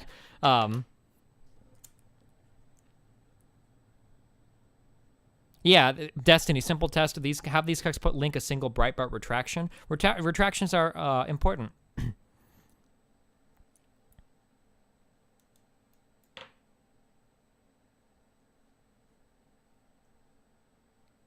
Yeah, and here you have the Washington Post, which is a cuck SJW liberal fucking site that is that's posting saying that CNN is wrong. I mean,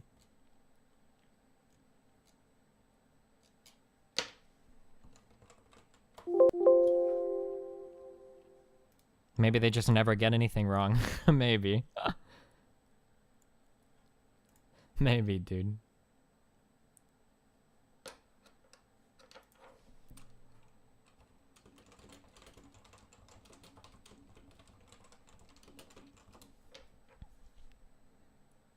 What do you think of the Philip DeFranco show? I don't know. I've never really listened to anything from him before.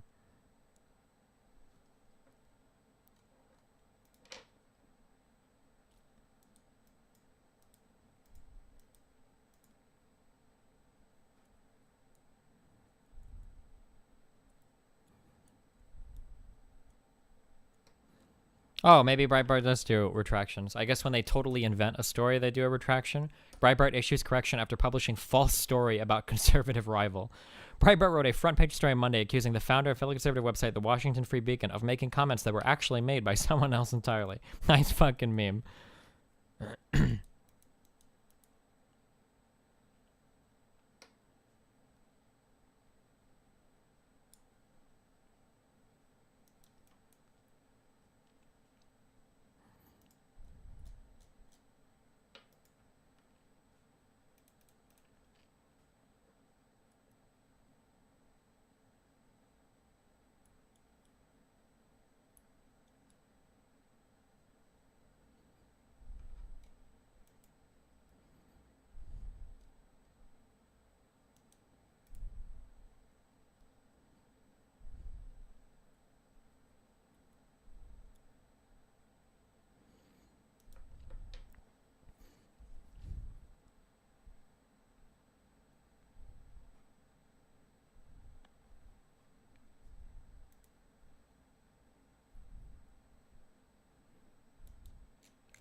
Destiny, please disprove this. Disprove what? Selby Smash.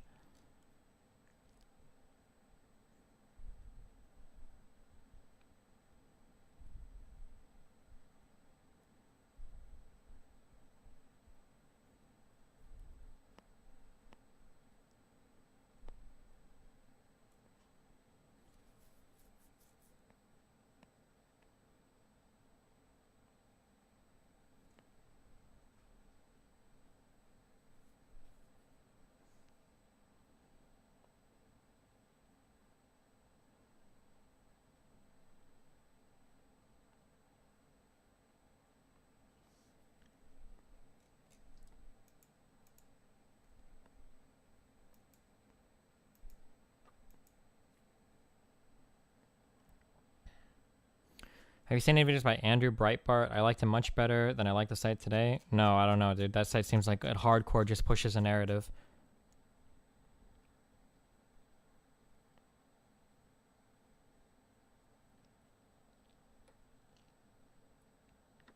If you give me a day to sift through CNN garbage, yeah, I can find out plenty of shit. The ones I can think of off the top of my head are the calling for peace thing, the it's illegal to read WikiLeaks, Trump wanted to remove MLK bust from White House, and all the completely baseless Russia crap. If you want specifics, I can't just come up with 10 of them in 5 minutes. I don't keep a list, for fuck's sake. Yeah, but like, let's look at what you're bringing up now, right? I admit that the calling for peace thing was a pretty bad cut there. I admit that. I don't think it's on the level of publishing lies, but I admit that was pretty bad. It's illegal to read WikiLeaks. They did a retraction very quickly after that. Trump wanted to remove the MLK bus from the White House. There also was a Twitter retraction of that within, I think, an hour, wasn't there? I think one of like, wasn't it like a CNN reporter tweeted that somebody wanted to remove something, and then that got settled within like an hour or two?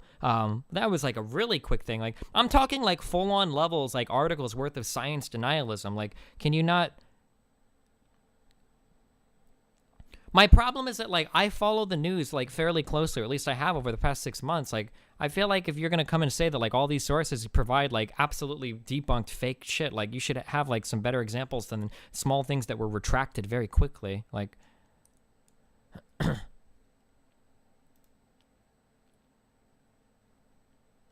It wasn't even a CNN journalist that did that MLK meme. Was it? I thought it was. It might not have even been, but...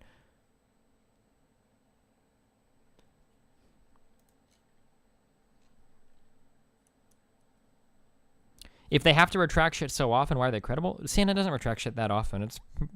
But, I mean... It's, yeah, they put out a fuck ton of news.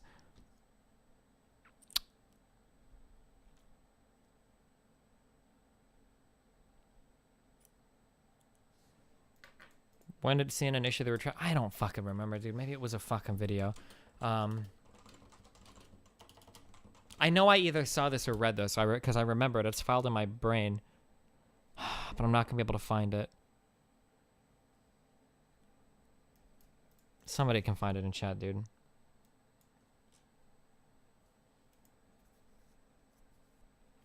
Oh, it was from a Time reporter over the incorrect MLK Jr. bus tweet.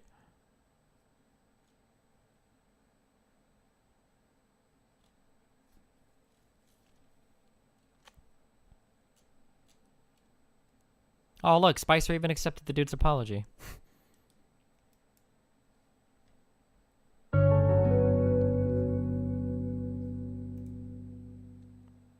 Please look at the most upvoted comment on Jontron's latest tweet. Is it real? Wait, what? At the most upvoted comment on Jontron's latest tweet.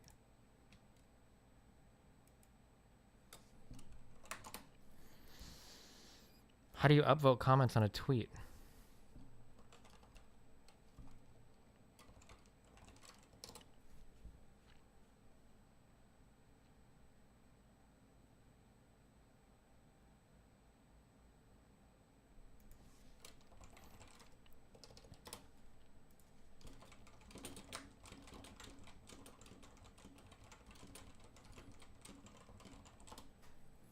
Is today Sunday or Monday? God damn it, it's Monday, dude. Monday mail is coming tomorrow. Fuck this. Tuesday mail, boys.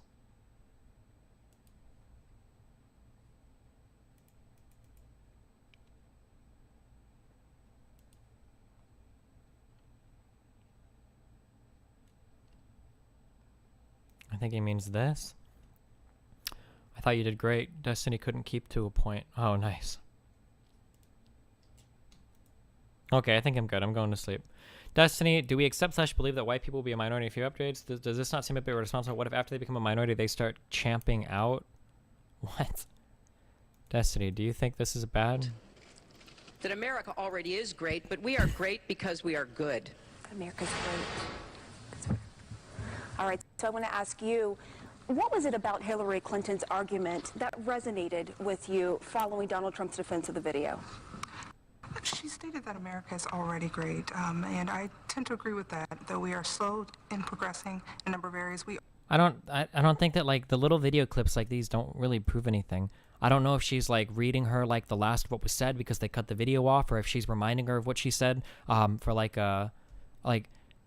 I don't buy into this. I feel like you have to be in a very dangerous mindset to believe stuff like this. Like, do you really think that CNN is going to coach answers from a group of like 20 people here, and not a single one of these people will ever leak any of this info anonymously to any other like news organization that no one else will find? Like, I don't know if I don't these clips, I mean, I don't really say much. I mean, like, I feel like if you believe in stuff like this, like, you're the same kind of person that believes that, like, CNN intentionally cut Bernie's mic when he said fake news. Like, it sounded like she was repeating what Hillary's quote was. Yeah. Why not pay actors from the get-go? Yeah, like, if you were gonna rig news, like, you could do it in so many easier ways.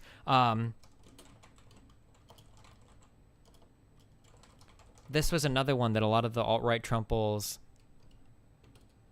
Fuck, can I find this? What was, was it not, it was CNN, right? Oh, like this right here? I don't feel like this was a fair election because it looks like Donald Trump won fair and square. How did he win fair and square? Hillary had more votes, more human beings. I told you, one vote. I feel his passion. There's other people out here who feel Chicago police moved in. Like I said, Don, as you see, he doesn't win. Yeah, that's John Gerkovic. He actually went to Africa with me as a cameraman. But anyway. So, like, I think Trump will try to say that, like, this was a staged reaction. Like,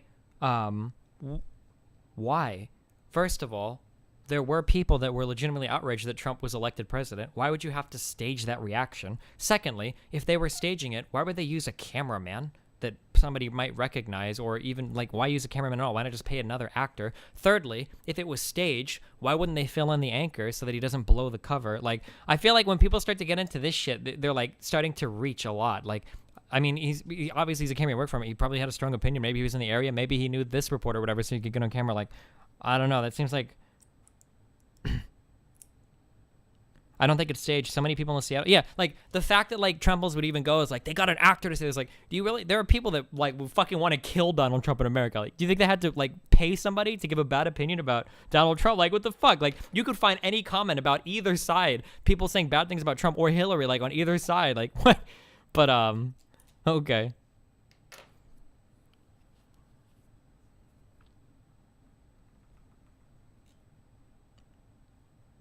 They're the same people that believe in Pizzagate? Yeah. I'll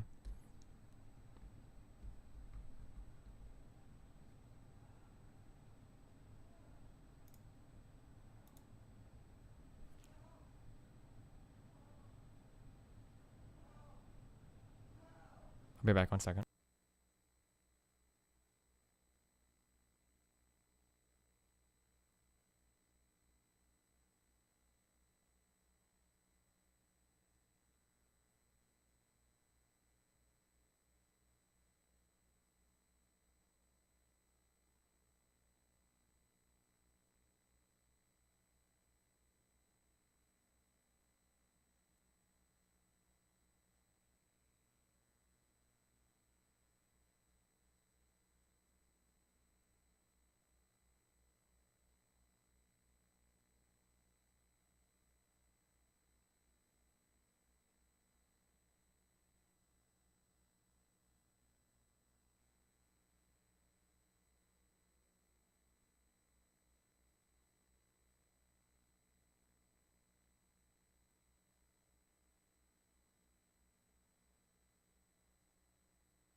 All right. Are we good? Can I go to sleep?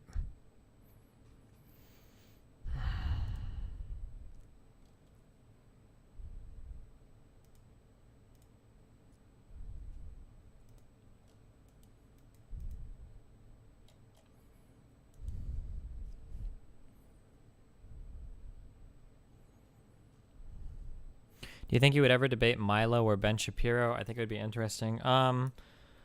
If either of them wanted to. I don't think I could say anything to Milo that hasn't already been said to him. He seems impervious, although everybody on that side of the political spectrum seems impervious. Ben Shapiro would be interesting just because he can talk well, but damn, dude. I don't know.